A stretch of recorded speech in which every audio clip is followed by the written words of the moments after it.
The Exile by Edwin Thumboo. Edwin Thumboo ஃபேமஸான Singaporean poet. English literature சிங்கப்பூரில் வளர்கிறதுக்கு ஒரு பயனியராகவும் இருந்திருக்காரு. இவருடைய போயம்ஸ்லாம் வந்துட்டு nationalistic, mythical and historical point of வியூவில் தான் இருக்கும். அண்ட் ஒர்க்ஸுமே இப்படி தான் இருக்கும். நிறைய அவார்ட்ஸ் சிங்கப்பூரில் வின்னும் பண்ணியிருக்காரு. ஓகேவா, இப்போது இந்த போயமுடைய சம்மரி பார்த்துடலாம். இப்போது இந்த போயமில் பார்த்தோம் அப்படின்னா, சைனாவில் பொலிட்டிக்கலான ப்ராப்ளம்ஸ், அதனால ஒரு மனுஷன் எப்படி பாதிக்கப்பட்டான் அப்படிங்கிற பெர்ஸ்பெக்டிவில் இந்த போயமில் சொல்லியிருப்பார். சிங்கப்பூரியன் ரைட்டருக்கு சைனா நடந்த ஒரு விஷயத்தை அட்ரஸ் பண்ணி எழுதணும்னு சொல்லிட்டு நம்ம நினைக்கலாம். சிங்கப்பூரில் வந்து சைனீஸ் பாப்புலேஷன் கொஞ்சம் அதிகமாகவே இருக்கும். ஸோ அந்த மக்கள் மூலமாக இன்ஸ்பயர் ஆகி அவங்க சைனாவில் நடந்த ஒரு இஷ்யூவை பேஸ் பண்ணி அதனால் பொலிட்டிக்கல் டர்மாயில்னால ஒரு நார்மல் ஹியூமன் எப்படி பாதிக்கப்படும் அப்படிங்கிற மாதிரி இந்த போய்மெண்ட் சொல்லியிருப்பார். சைனாக்குன்னு மட்டும் இல்லை, நார்மலாகவே ஒரு ஹாப்பியான லைஃப் லீட் பண்ணக்கூடிய ஒரு பர்சன் அவனுக்கு செட் ஆகாத ஒரு விஷயத்துக்குள்ளே போகும்போது எவ்வளோ கஷ்டப்படுவான் அப்படிங்கிறத இந்த போயமும் சொல்லியிருப்பார் எட்வின் தம்பு. இப்போ இதோடைய சம்மரி பார்த்துடலாம். லைன்ஸ் டிஸ்கிரிப்ஷனில் இருக்குது, ஃபாலோ பண்ணிக்கோங்க. He was not made for politics, for change of principles, unhappy days major sacrifice.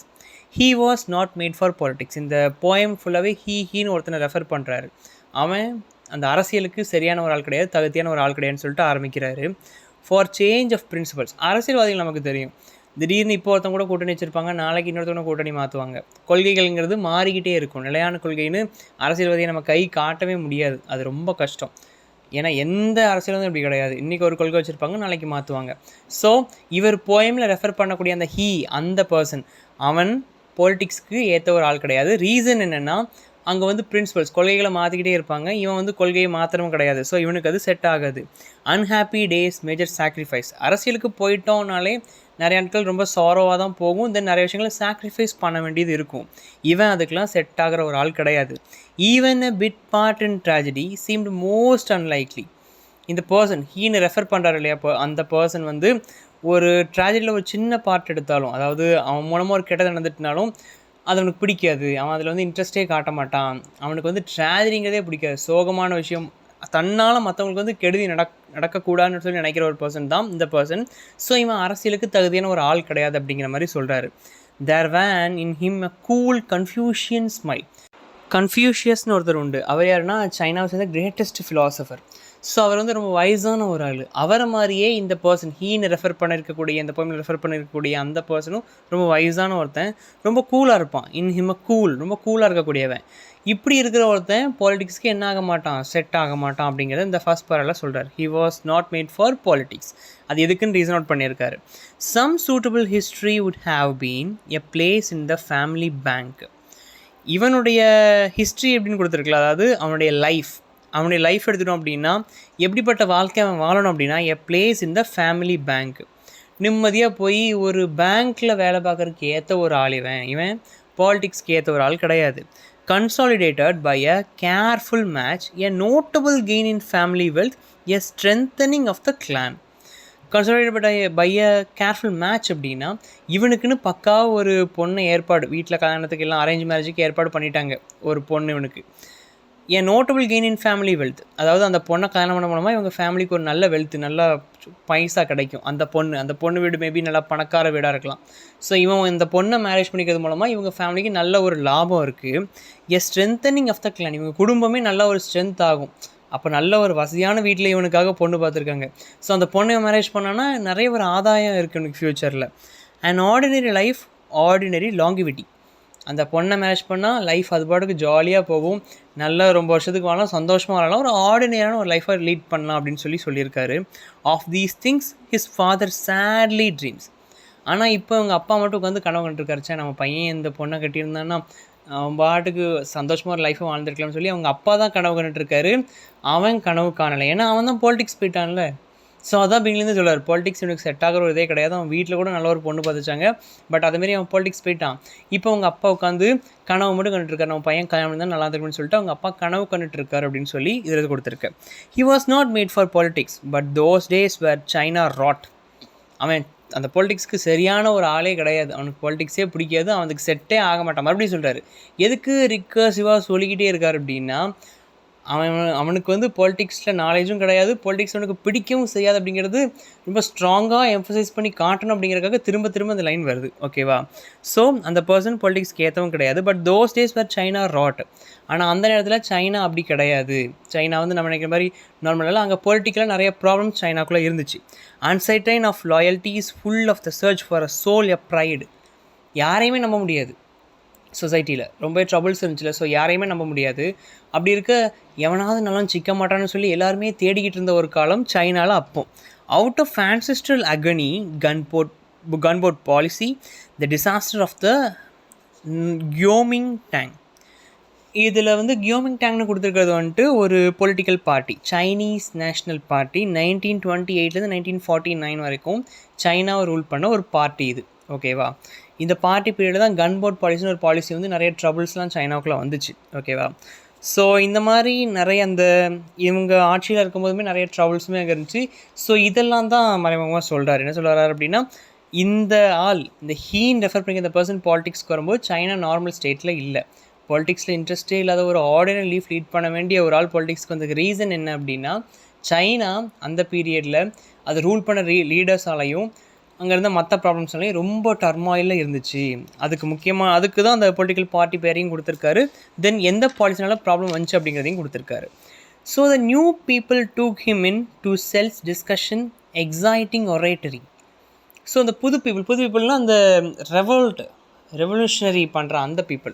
Government சரியில்லை, ஸோ கவர்மெண்ட் வந்து நம்ம கிளர்ச்சி பண்ணி போராடுவோன்னு சொல்லிட்டு சில செட் ஆஃப் பீப்புள் வந்து போராடுறாங்க. அதில் வந்து இவனையும் சேர்த்தோடனே இவன் உள்ளே போகிறான். இவனுக்குமே பொலிட்டிக்கல் இன்ட்ரெஸ்ட்டே இல்லாதவன் அரசாங்கம் இப்படி இருக்கிறதுனால இவன் அவங்க கூட சேர்ந்துக்கிட்டு நிறைய டிபேட்டில் ஜாயின் பண்ணி நல்லா பேசவும் ஆரம்பிக்கிறான். நிறைய குரூப்பாக பிரிஞ்சு நிறைய ஒர்க்லாம் பண்ணுறாங்க. கேவ் ஹிம் அ காஸ். சம்வாட் அவங்க பேசின பேச்சு, அந்த கொள்கைகள் வந்து இவனுக்கு பிடிச்சி போய் இவன் அவங்க கூட சேர்ந்துக்கிறான். The rich being what they are have no cause until their wives are middle aged. சர்க்காஸ்டிக்காக அதில் சொல்லியிருக்க விஷயம் என்ன அப்படின்னா, அந்த லாஸ்ட் 2 லைனில், the rich being what they are have no cause until their wives are middle aged. இந்த பணக்கார வர்க்கம் இருக்குல்ல, பணக்காரங்க, இவங்களுக்கு வந்து இதில் எந்த பிரச்சனையும் கிடையாது. இப்போ நடக்கிற அந்த பொலிட்டிக்கல் டார்மாயில்னால அவங்களுக்கு ஒரு பிரச்சனை கிடையாது. அவங்க பாட்டுக்கு ஜாலியாக இருக்காங்க. அந்த ரிச் பீப்புளுடைய கன்சர்ன் என்ன, அவங்களுடைய ப்ராப்ளம் என்ன அப்படின்னா, அவங்க பொண்டாட்டி எல்லாருமே மிடில் ஏஜ்டு. நம்ம பொண்டாட்டிலாம் எங்கே இல்லையே, எல்லாருக்குமே ஓரளவு 30-40 வயசுக்கு வந்துட்டு அளவில், இன்னொருலாம் யாருமே எங்கே இல்லையேன்னு சொல்லிட்டு அது மட்டும்தான் ரிச்சாக இருக்கிற பீப்புளுடைய ஒரே கன்சர்ன், ட்ரபுளாக இருக்கே தவிர நாட்டில் இவ்வளோ பிரச்சனை நடக்கு, இவ்வளோ பேர் போராட்டம் பண்ணுறான், அதெல்லாம் ரிச்சாக இருக்கிறவனுக்கு கவலையே கிடையாது. அவனுக்கு அவன் வீட்டு பிரச்சனை தான். யாருமே நாட்டு பிரச்சனையே பணக்காரங்க பார்க்க மாட்டேங்க அப்படிங்கிறது சர்க்காஸ்டிக்காக அந்த 2 லைன்ஸும் சொல்லியிருக்காரு. Work quietly, multiply the cells, prepare for the bloom of 100 flowers. இந்த ப்ளூம் ஆஃப் 100 ஃப்ளார்ஸ்னு எதை ரெஃபர் பண்ணியிருக்கு அப்படின்னா, ஜெடாங்னு ஒருத்தர், மாவோ ஜெடாங்னு ஒருத்தர் இருந்தார். அவர் வந்து 100 ஃப்ளார்ஸ் கேம்பெயின், 100 ஃப்ளார்ஸ் மூவ்மெண்ட்டுன்னு ஒன்று கொண்டு வந்தார். இவருடைய கட்சி வந்து ஆட்சிக்கு வந்துச்சு. இது ஒரு communist party, Chinese communist party. இவங்க ஆட்சிக்கு வந்தாங்க. அவங்க ஆட்சி முடிஞ்ச பிறகு இவங்க ஆட்சிக்கு வந்த பிறகு இவர் என்ன சொன்னார் அப்படின்னா, பீப்புள் வந்து நிறைய விஷயங்கள் கொண்டு வாங்க, நிறைய விஷயங்கள் தைரியமாக சொல்லுங்கள், எதுவும் கிரிட்டிசம் இருந்தாலும் ஓப்பனாக பேசுங்க, நான் அதை என்கரேஜ் பண்ணுன்னு சொல்லிட்டு ஃபஸ்ட்டு என்கரேஜ் பண்ணார் இந்த மாவோ ஜெடாங். ஸோ அப்போ கொண்டு வந்த ஒரு கேம்பெயின் மொமெண்ட் தான் இது. ஸோ நிறைய பீப்புள் வந்து ஃப்ரீயாக அவங்களுடைய தாட்ஸை எக்ஸ்ப்ரெஸ் பண்ண ஆரம்பித்தாங்க, ஓப்பனாக நிறைய விஷயங்கள் சொல்ல ஆரம்பித்தாங்க, நிறைய சொல்ல ஆரம்பித்தாங்க. ஏன்னா அவருடைய ஆட்சியில் குறைகள் இருந்துச்சு. ஸோ ஓப்பனாக சொல்ல ஆரம்பித்தாங்க. ஆரம்பத்தில் அதெல்லாம் என்கரேஜ் பண்ண மனுஷன் கடைசியில் அந்த கிரிட்டிக்ஸ் எல்லாம் வந்து என்ன பண்ண ஆரம்பிச்சாங்க, கிரிட்டிசம் வெறுக்க ஆரம்பிச்சிட்டாரு. ஸோ வெறுத்து அதுக்கு தண்டனையும் கொடுக்க ஆரம்பித்தார். ஸோ அதுதான் work quietly, multiply the cells, prepare for the bloom of 100 flowers அப்படின்னா, அந்த எழுத்து குரல் கொடுத்தாங்கல்ல, கிரிட்டிசம் வச்சாங்கல்ல, இது சரியில்லைன்னு சொல்லிட்டு அவங்களுடைய தாட்ஸ் எக்ஸ்பிரஸ் பண்ணாங்கல்ல, அதுக்கு ரெடியாக இருங்க அப்படின்னு சொல்கிற மாதிரி இந்த 2 லைன்ஸ் சொல்லியிருக்காங்க. The flowers came fast without too, அதாவது ஹோப். இவருடைய ஆட்சி வந்து இவர் இப்படி எல்லோரும் எனக்கு எதுனாலும் குரல் கொடுங்கப்பா, ஒன்றும் பிரச்சனை சொல்லி சொன்னார் இல்லை. சொல்லும்போது எல்லாருமே ரொம்ப சந்தோஷப்பட்டாங்க. ஃப்ளார் கேம் அப்படின்னா ஒரு நம்பிக்கை வந்துச்சு மக்களுக்குள்ளே. அந்த ஃப்ளார்ஸ், அந்த 100 ஃப்ளார்ஸையும் கம்பேர் பண்ணலாம். தென் மக்களுக்குள்ளே ஒரு நம்பிக்கை பூத்துச்சு. Fast without two. ஆனால் அந்தாலும் என்ன பண்ணான், கொஞ்ச நாள் கிரிட்டிசம் ஏற்றுக்கிட்டு இருந்தவன் கடைசியில் பனிஷ்மெண்ட் கொடுக்க ஆரம்பிச்சிட்டான், என்னையா கிரிட்டிசைஸ் பண்ணுற அப்படின்னு சொல்லிட்டு. ஸோ அவங்களுக்கு வந்த நம்பிக்கை என்ன ஆயிடுச்சு, கருகி போயிடுச்சு. Made conspicuous by principles and the discipline of the group. But யாருக்கு எந்த நம்பிக்கை போனாலும் இந்த ஹீனு ரெஃபர் பண்ண அந்த பர்சன், இந்த போயமில் சொல்லப்பட்டிருக்கிற அந்த பர்சன் அந்த குரூப் போட்டு போகலை. அவனுக்குள்ளே ஒரு ஸ்ட்ராங் பிலீஃப் இருக்குது, இது நடந்தாகணும், இந்த ரெவல்யூஷன் நடக்கணும் அப்படின்னா நடக்கணும்னு சொல்லிட்டு அவன் ஸ்ட்ராங்காக இருக்கான் அவன் பிலீஃபில். He thought to stand his ground, defy the law. அப்போ அவனை அரெஸ்ட் பண்ண வராங்க. எதுக்கு போராட்டம் பண்ணுறான், போராட்டம் பண்ணிகிட்டு இருக்கும்போது எல்லோரும் ஓடி போயிட்டாங்க. போலீஸ் அரெஸ்ட் பண்ண வந்து எல்லோரும் ஓடி போயிட்டாங்க, அவங்க கூட போராட்டம் பண்ண எல்லாரும். பட் இவன் அந்த கிரவுண்ட்லேயே இருக்கான், என்னை அரெஸ்ட் பண்ணு நீ அப்படின்னு சொல்லிட்டு. சட்டத்துக்கு புறம்பா அந்த இடத்துல நிற்கான், ஏன்னா போராட்டம் பண்ணக்கூடாது, இவன் நான் போராட்டம் பண்ணுவேன், கவர்மெண்ட் எதுவும் போராட்டம் பண்ணுன்னு சொல்லிட்டு அவன் நின்றுட்டு இருக்கான். அவனை அப்போ என்ன பண்ணுவாங்க, அரெஸ்ட் பண்ணுவாங்க. ரீஆக்ஷனரிஸ் ஹீ செட். ரீஆக்ஷனரிஸ் அப்படின்னா யாரை சொல்லுவாங்க அப்படின்னா பழமைவாதிகளை சொல்லுவாங்க. அதாவது மாற்றமே வேண்டாம்ப்பா, இதே போதுன்னு சொல்லிட்டு, இந்த பழைய ஆட்சியே போதும், எதுக்குப்பா போராட்டம் பண்ணுன்னு சொல்லிட்டு இந்த பழமைத்தனமாக பேசிகிட்டு இருப்பாங்களே, ரொம்ப அப்டேட் ஆகாமல் பேசுவாங்களே, அவங்கள தான் ரீஆக்ஷனரிஸ் அப்படின்னு சொல்லிட்டு சொல்லுவாங்க. அது பழைய வழியிலே போதும், புதுசாதையும் சேஞ்ச்லாம் பண்ண வேணாம்னு சொல்லிட்டு பழசையே போட்டு போட்டுட்டு இருக்கிறவங்கள ரீஆக்ஷனரிஸ்ன்னு சொல்லுவாங்க. ஸோ இப்போ இவரை வந்து அரெஸ்ட் பண்ண போகிறாங்க. இவர் சட்டத்தை மீறி அங்கே கிரவுண்டுன்னு போராட்டம் பண்ணிட்டு இருக்காரு. ஸோ இவரை அரெஸ்ட் பண்ண வராங்க. அவர் அரெஸ்ட் பண்ண வர எனிமீஸ் அவர் சொல்கிறாரு ரீஆக்ஷனரிஸ் அப்படின்னு சொல்லிட்டு சொல்கிறாரு. And so he stood in the dock. Many documents were read. அதாவது டோக்னால் இதில் குறிப்பிட்டது என்னதுன்னா ட்ரையல். ஒரு கோர்ட் ரூமில் அவர் கொண்டு போய் அந்த கோர்ட்டில் கொண்டு போய் அவரை நிப்பாட்டி வச்சு கூண்டுக்குள்ளே நிற்கிறாரு. மெனி டாக்குமெண்ட்ஸ் வேர் ரெட் அப்படின்னா இவர் மேலே குற்றம் தாக்கல் செய்து இவர் பண்ணாத தப்பெல்லாம் பண்ணான்னு சொல்லி அங்கே நிறைய விஷயம் வாசிக்காங்க, கிரிமினலைஸ் பண்ணுறாங்க வேறு. Those who plan the demonstration allotted task had run to fight another day. யார் பிளான்லாம் போட்டாங்களோ இந்த ப்ரொட்டஸ்ட் பண்ணணும்னு சொல்லிட்டு பிரம்மாண்டமாக பிளான் போட்டு அங்கே ப்ரொட்டஸ்ட்டை ஆரம்பித்தவன் ஒருத்தன் அங்கே வரல, எல்லாம் என்ன ஆகிட்டான், எஸ்கேப் ஆகிட்டான். இவர் மட்டும் வந்து மாட்டிக்கிட்டார். They had important work, could not be spared, were needed to arrange more demonstrations. இதை தாண்டி எங்களுக்கு நிறைய வேலை இருக்குது, இதெல்லாம் சின்ன சின்ன விஷயந்தான், எங்களுக்கெல்லாம் நிறைய வேலை இருக்குது, இங்கே வந்து மாட்டிக்கிறத விட எங்களுக்கு வேலை நிறையா இருக்குதுன்னு சொல்லிட்டு இதை ஆர்கனைஸ் பண்ணவங்க விட்டுட்டு போயிட்டாங்களாம். அப்படி ஒரு காரணத்தை சொன்னதாக இதில் கொடுத்துருக்கு. Impersonally the verdict was exile to the motherland a new reality. இவர் வாழ்ந்த ரியாலிட்டி இந்த சைனா, அந்த இடம் தான். அந்த தாய்நாட்டோட நீ வெளியே போகணும், இதுதான் அவருக்கு கொடுக்கப்படுற தண்டனை. இவர் ப்ரொட்டஸ்ட் பண்ணதுக்காக, தாய்நாட்டில் எனக்கு இந்த ரைட்ஸ்லாம் வேணும்னு சொல்லி ப்ரொட்டஸ்ட் பண்ணதுக்காக தாய்நாட்டை விட்டு இவர் என்ன பண்ணுறாங்க, வெளியே அனுப்புகிறாங்க. ஏ நியூ ரியாலிட்டி, நீ வாழ்ந்த இந்த இடத்த விட்டு வேறு இடத்துல போய் வாழு அப்படின்னு சொல்லிட்டு இவருக்கு ஒரு தண்டனை கொடுக்காங்க. எக்ஸைல், போயம் டைட்டில் கொடுத்துருக்கல எக்ஸைல், நீ இங்கேருந்து வெளியேற்றப்படணும் அப்படின்னு. He stood pale, not brave, not made for politics. வெளிரி போய் நிற்கிறாரு. ஏன்னா அவருடைய தாய்நாட்டை விட்டுட்டு போகணுன்னு சொன்னால் எவனுக்கு தான் சந்தோஷமாக இருக்கும். வெளிரி போய் நிற்கிறாரு. இப்போ அவருடைய அறிவு செயல்பட மாட்டேக்கு. திரும்ப அந்த லைன் வருது, நாட் மேட் ஃபார் பாலிட்டிக்ஸ், இவன் அரசியலுக்கு தகுதியானவன் கிடையாது. ஸோ இது மூலமாக வந்து சொல்ல வர்றது என்ன அப்படின்னா, ஒரு நாட்டில் அரசியலுக்கு தகுதியானா எல்லாருமே அரசியலுக்கு தகுதியானவங்க கிடையாது தான், இல்லைன்னு சொல்லலை. But political problems and circumstances நார்மலாக இருக்கிற ஒரு பர்சனை கூட இந்த அளவு என்ன பண்ணும், அஃபெக்ட் பண்ணும். ஸோ அங்கே நடக்கிற பொலிட்டிக்கல் டர்மாயில் எதுக்கு வருது, அவங்களுக்குள்ள நடக்கிற பிரச்சனைகளுக்காக தான் நாட்டுக்குள்ளே தேவையில்லாமல் பிரச்சனை வருது.